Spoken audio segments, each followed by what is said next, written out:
All models are shipped with caster support plate assemblies packed inside the accessory carton of your cabinet.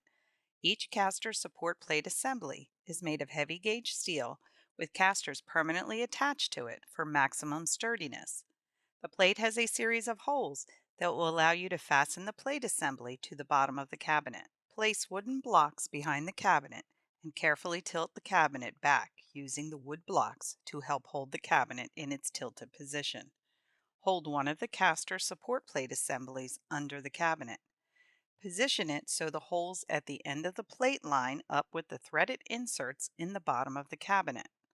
Attach the plate assembly to the cabinet by putting a 1/2 inch by 1 3/4 inch long bolt and a flat washer through the hole in the support plate and screw into each of the threaded inserts in the bottom of the cabinet. Tighten the 1/2 inch bolts and repeat these steps to attach additional caster support plates to the cabinet. Check that all caster support plates are secure and the casters turn and swivel freely. Do not attempt to level caster support plates by unscrewing them from the cabinet and leaving them loose, as this will cause damage to the cabinet and hole threads, voiding all warranties. It is extremely important that your cabinet is perfectly level for proper operation.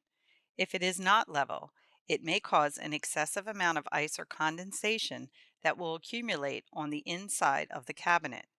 This should be confirmed prior to calling for warranty service.